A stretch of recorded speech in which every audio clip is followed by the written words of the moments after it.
I walked into the frozen yogurt place on Maple, and there he was again, sitting at the corner table like he'd been waiting. And when he looked up, he smiled and said, "Wow, what are the odds?" And I swear something inside my chest just cracked. Let me back up. His name is Ethan. We dated for almost 8 months, which when you're 17 feels like half your life. We met junior year in AP Environmental Science because we got paired for this semester-long project on watershed contamination, and I know that sounds painfully boring, but honestly, it was the best kind of start. We spent hours in the library, then hours texting after the library, then hours on FaceTime after the texting. He was funny in this quiet way where you'd miss the joke if you weren't paying attention, and I was always paying attention.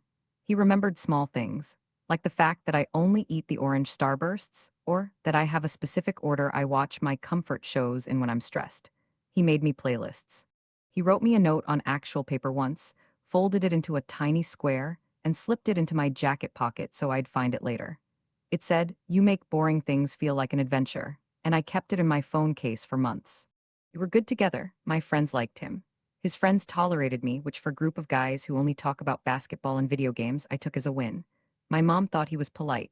His mom followed me on Instagram and commented heart emojis on my posts, which was embarrassing but also kind of sweet.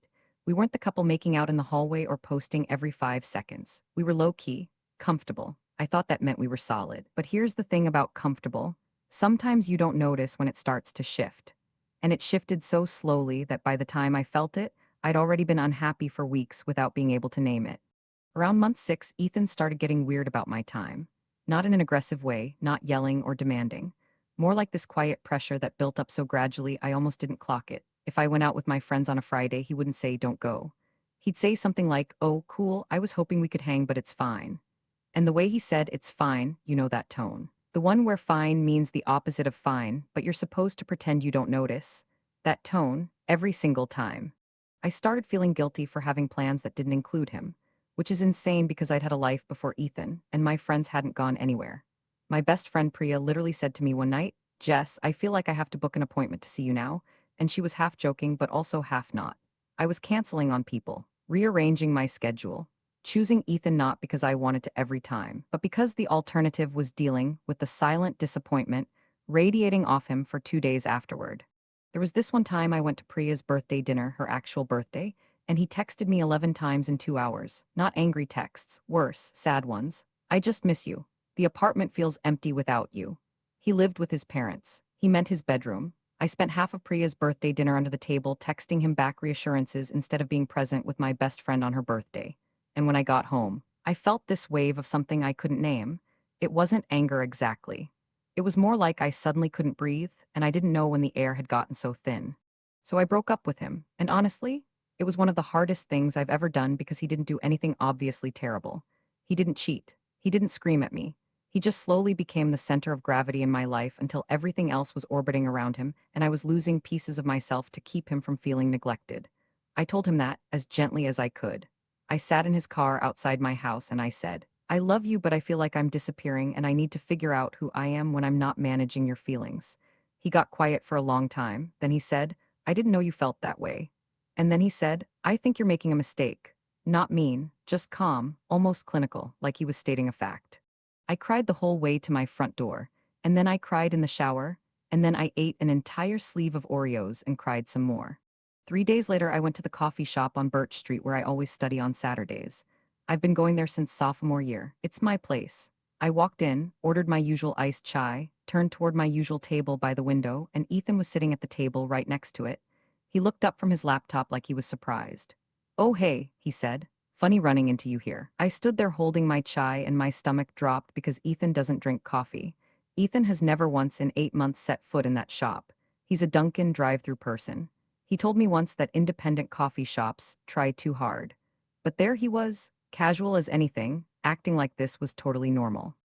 I didn't say anything weird. I just said hey and sat at a different table. I told myself it was a coincidence. People try new things. Maybe he wanted a change of scenery.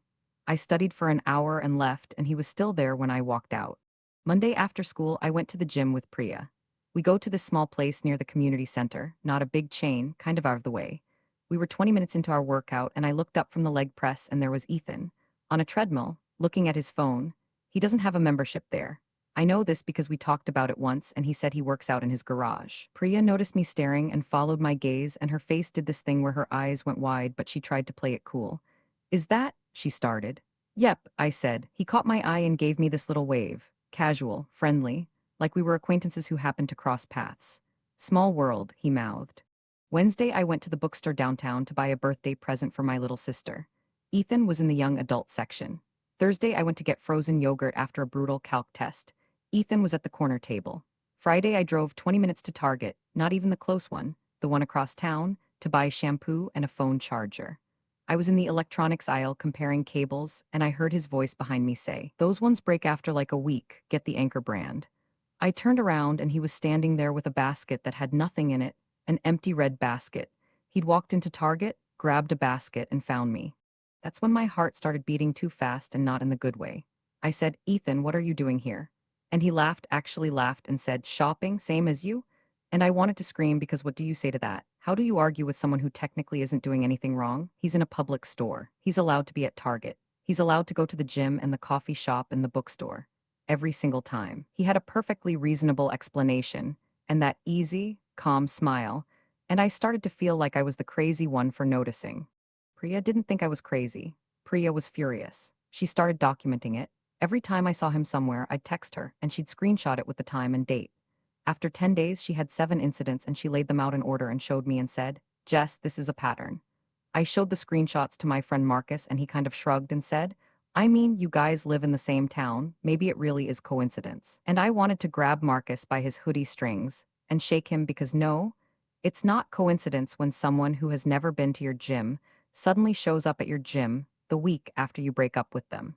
I posted a vague story, nothing mentioning Ethan by name, that said something like, "Funny how some people can't take a hint." Within an hour, his best friend Dylan DM'd me and said I was being dramatic and that Ethan was just trying to live his life, and I was the one who ended things so I didn't get to control where he goes. And honestly, that message messed me up, because part of me thought maybe Dylan was right. Maybe I was being self-centered. Maybe the world didn't revolve around me, and Ethan genuinely had just discovered a love for independent coffee shops and frozen yogurt and whatever bookstore in the young adult section has to offer a 6'2" dude who hasn't read a book for fun since 7th grade.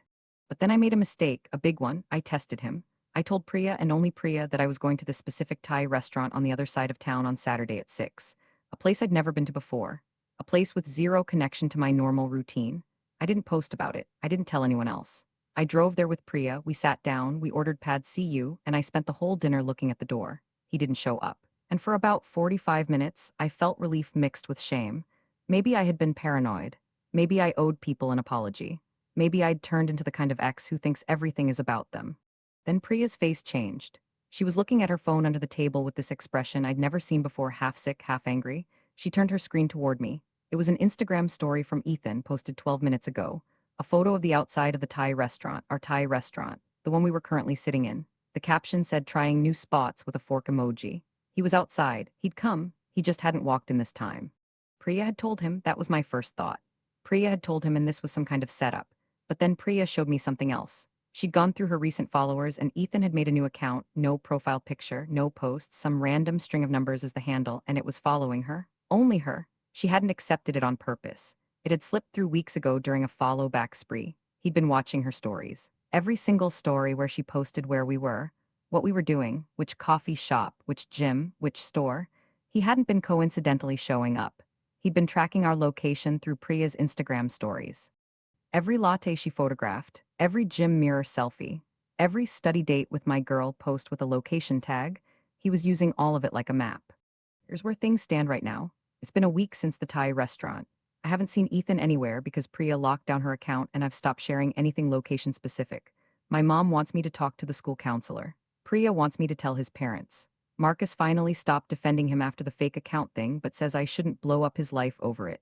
Ethan sent me one final text that said, "I just wasn't ready to let go." Is that so wrong? And the messed up part is that a small piece of me, the piece that still remembers the paper note in my jacket pocket, read that text and felt sorry for him. I hate that I felt sorry for him.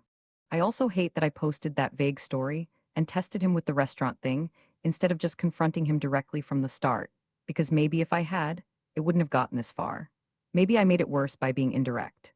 Maybe I should have been honest the second time I saw him at the coffee shop instead of running to social media and playing detective. I don't know. So tell me, was I wrong for how I handled this? Or was I right to protect myself even if it meant being sneaky about it? What would you have done?